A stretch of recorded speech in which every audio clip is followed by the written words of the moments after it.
الحمد للہ رب العالمین والصلاة والسلام علی سید الانبیاء والمرسلین اما بعد فاعوذ باللہ من الشیطان الرجیم بسم اللہ الرحمن الرحیم۔ علم منطق میں معلومات تصوریہ اور معلومات تصدیقیہ سے بحث کی جاتی ہے۔ ہم اس سے پہلے معلومات تصوریہ تفصیلاً پڑھ چکے ہیں۔ آج ہم معلومات تصدیقیہ شروع کریں گے۔ وہ معلومات تصدیقیہ جو مجہول تصدیقی تک پہنچا دیں، مجہول تصدیقی تک لے جائیں، انہیں حجت کہا جاتا ہے۔ حجت کی 3 قسمیں ہیں: قیاس، استقراء، تمثیل۔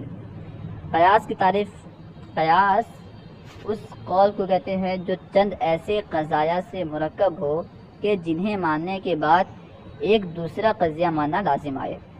یعنی قیاس ایسا قول ہے جو چند ایسے قضایا سے مرکب ہو، اگر ہم ان قضایا کو مان لیتے ہیں تو پھر دوسرا قضیہ ماننا لازم آئے، اسے کہتے ہیں قیاس۔ اور اس کے چند متعلقہ ضروری اصطلاحات آج ہم پڑھیں گے۔ آئیے چلتے ہیں کتاب کی طرف۔ سبق نمبر 41، حجت اور اس کی اقسام۔ منطق کا موضوع معلومات تصوریہ اور معلومات تصدیقیہ ہیں۔ معلومات تصوریہ کا بیان تفصیلاً گزر چکا، اب معلومات تصدیقیہ کو بیان کیا جاتا ہے۔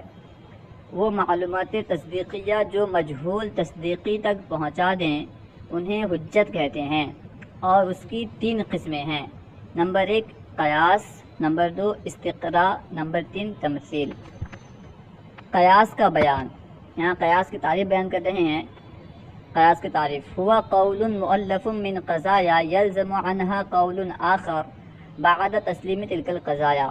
یعنی قیاس اس قول کو کہتے ہیں جو چند ایسے قضایا سے مرکب ہو کہ ان کو تسلیم کرنے کے بعد ایک اور قضیہ ماننا لازم آئے۔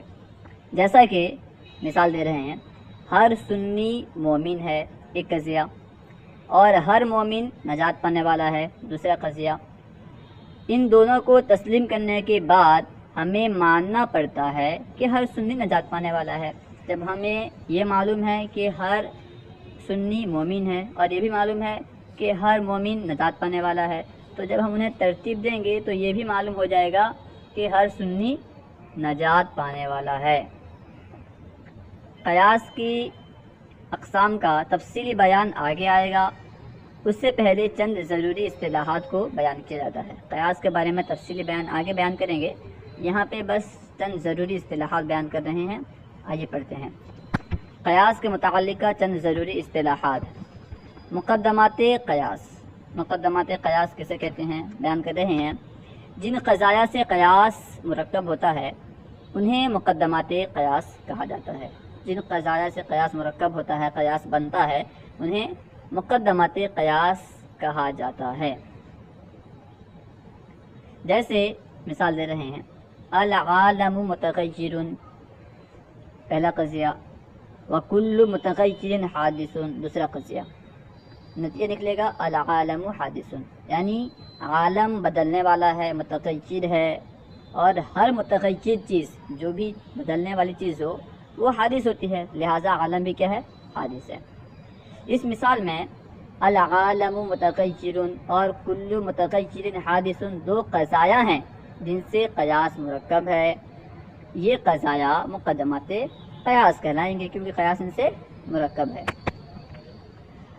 اس کا نتیجہ العالم حادث ہے۔ ان دونوں قضایا کو ملا کر کے جو ہم نے قیاس کیا، نتیجہ کا نکلا العالم حادث۔ یہاں بتلا رہے ہیں جو اصطلاح استعمال ہوتے ہیں ان میں سے چند بیان کر رہے ہیں۔ اصغر کسے کہتے ہیں بیان کرنے لگے ہیں کہ نتیجے کے موضوع کو اصغر کہتے ہیں۔ ہم جن قضایا کو ملا کر کے ترتیب دے کر کے ہم قیاس کرتے ہیں، قیاس کے بعد جو نتیجہ نکلتا ہے اس نتیجے میں جو موضوع ہوتا ہے، موضوع یعنی محکوم علیہ جس پہ حکم لگایا جاتا ہے، اس قضیے کا، اس نتیجے کا جو موضوع ہوتا ہے اسے کہیں گے اصغر۔ جیسے ابھی جو اوپر بیان کیے مثال، العالم متغیر کل متغیر حادث، یہ 2 قضیہ تھے۔ ان دونوں قضایا کو ہم ترتیب دے کر کے ترتیب دینے کے بعد ہمیں ایک قضیہ حاصل ہوا، ایک قضیہ معلوم ہوا، وہ کیا ہے؟ العالم حادث، تو یہ ہے نتیجہ۔ اور العالم کیا ہے؟ اس نتیجے میں موضوع ہے، اس پر حکم لگایا گیا ہے، یہی کہلائے گا اصغر۔ جیسے مذکورہ والا مثال میں العالم، کیونکہ اسی پہ حکم لگایا گیا ہے اور یہی نتیجے کا موضوع ہے۔ اکبر، نتیجے کے محمول کو اکبر کہتے ہیں، جو نتیجہ نکلا ہوگا اس کا جو محمول ہوگا یعنی محکوم بھی، جس کا حکم لگایا جائے اسے کہیں گے اکبر۔ جیسے مذکورہ والا مثال میں نتیجہ کیا تھا؟ العالم حادث، تو عالم کے لیے کس کا حکم لگایا گیا تھا؟ حادث ہونے کا، تو حادث یہ ہے اکبر۔ صغرا، قیاس کے جس مقدمے میں اصغر مذکور ہو اسے صغرا کہا جاتا ہے۔ آپ نے پڑھا کہ قیاس چند مقدمات سے، چند قضایا سے مرکب ہوتا ہے، وہی بتا رہے ہیں کہ جس مقدمے میں قیاس کا جو نتیجے کا جو اصغر ہے، اصغر جس مقدمے میں مذکور ہوگا اسے کہیں گے صغرا۔ جیسے مذکورہ والا مثال میں العالم جو کہ اصغر ہے وہ قیاس کے پہلے مقدمے میں ہے، لہٰذا یہ مقدمہ صغرا کہلائے گا۔ پہلا مقدمہ کیا تھا؟ العالم متغیر، دوسرا مقدمہ کیا تھا؟ کل متغیر حادث۔ یہ دو مقدمے تھے، پہلا مقدمہ تھا العالم حادث اور نتیجہ جو نکلا تھا کیا تھا؟ العالم، پہلا مقدمہ تھا العالم متغیر اور دوسرا مقدمہ تھا کل متغیر حادث، نتیجہ نکلا تھا کیا؟ العالم حادث۔ تو جو پہلا مقدمہ ہے اس میں نتیجے کا موضوع ہے العالم، تو اس میں ہے پہلے مقدمے میں، اسی وجہ سے پہلا مقدمہ صغرا کہلائے گا۔ کبرا، قیاس کے جس مقدمے میں اکبر مذکور ہو اسے کبرا کہا جاتا ہے، کبرا کہیں گے۔ یعنی قیاس کے جس مقدمے میں اکبر ہوگا اسے کیا کہیں گے؟ کبرا۔ مذکورہ مثال میں کہاں تھا کبرا؟ مذکورہ مثال میں قیاس کے دوسرے مقدمے میں اکبر تھا، اس وجہ سے قیاس کے دوسرے مقدمے کو کبرا کہیں گے۔ قیاس کا دوسرا مقدمہ کیا تھا؟ قیاس کا دوسرا مقدمہ تھا کہ کلو متغیر حادث، یہاں پہ نتیجے کا جو محمول ہے یعنی اکبر وہ مذکور ہے، دوسرے مقدمے میں اکبر مذکور ہے۔ اکبر یعنی کیا تھا؟ حادث۔ العالم حادث میں اکبر کیا ہے؟ موضوع کے محمول کیا ہے؟ حادث ہونا، اور یہی اکبر کہلاتا ہے، نتیجے کے محمول کو اکبر کہتے ہیں۔ اور اکبر موجود کس مقدمے میں ہے؟ اکبر جس مقدمے میں موجود ہے وہ ہے دوسرا مقدمہ، اس لیے دوسرا مقدمہ کبرا کہلائے گا۔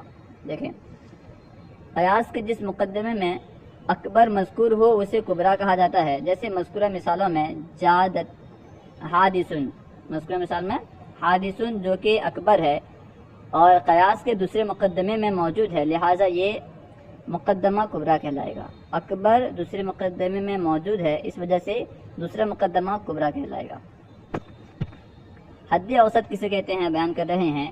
جو چیز قیاس کے مقدمات میں مقرر مذکور ہو اسے کہیں گے حد اوسط، یعنی جو چیز دونوں مقدمے میں مقرر ہو، پہلے میں بھی ہو بعد میں بھی ہو، اسے کہیں گے حد اوسط۔ جیسے مذکورہ مثال میں کیا ہے؟ متغیر، یہ دونوں میں کیا ہے؟ متکرر ہے، دونوں میں تکرار کے ساتھ آیا ہے۔ جیسے پہلا مقدمہ تھا العالم متغیر، اس مقدمے میں بھی متغیر ہے۔ دوسرا مقدمہ تھا کلو متغیر حادث، اس میں بھی متغیر ہے۔ تو یہ جو لفظ متغیر ہے دونوں میں ہے، دونوں مقدمے میں مذکور ہے، دونوں میں یہ تکرار کے ساتھ آیا ہے، تو اسی کو کہیں گے حد اوسط۔ قرینہ اور ضرب کسے کہتے ہیں؟ صغرا کو کبرا کے ساتھ ملانے کو ضرب اور قرینہ کہتے ہیں۔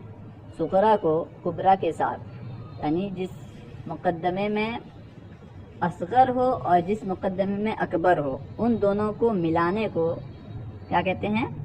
قرینہ اور ضرب۔ شکل، حد اوسط کو اکبر اور اصغر کے ساتھ رکھنے سے جو حیت حاصل ہوتی ہے اسے شکل کہتے ہیں۔ حد اوسط یعنی جو مقرر مذکور ہوتا ہے دونوں مقدمات میں، اسے اکبر اور اصغر کے ساتھ رکھنے سے جو حیت، جو شکل حاصل ہوتی ہے اسے کہتے ہیں شکل۔ نتیجہ، مقدمات قیاس کو تسلیم کر لینے کے بعد جس قضیے کو ماننا پڑے اسے نتیجہ کہا جاتا ہے۔ مقدمات قیاس یعنی قیاس جن سے بنا ہے، جن سے مرکب ہے، انہیں مان لینے کے بعد، تسلیم کر لینے کے بعد جس قضیے کو ماننا پڑے، جس قضیے کو ماننا لازم آئے، اسے کہیں گے نتیجہ۔ نتیجہ نکالنے کا طریقہ، نتیجہ کیسے نکالیں گے؟ قیاس سے نتیجہ کیسے نکالیں گے اس کا طریقہ بیان کر رہے ہیں۔ صغرا اور کبرا سے حد اوسط کو حذف کر دینے کے بعد جو باقی رہے گا وہی نتیجہ ہے۔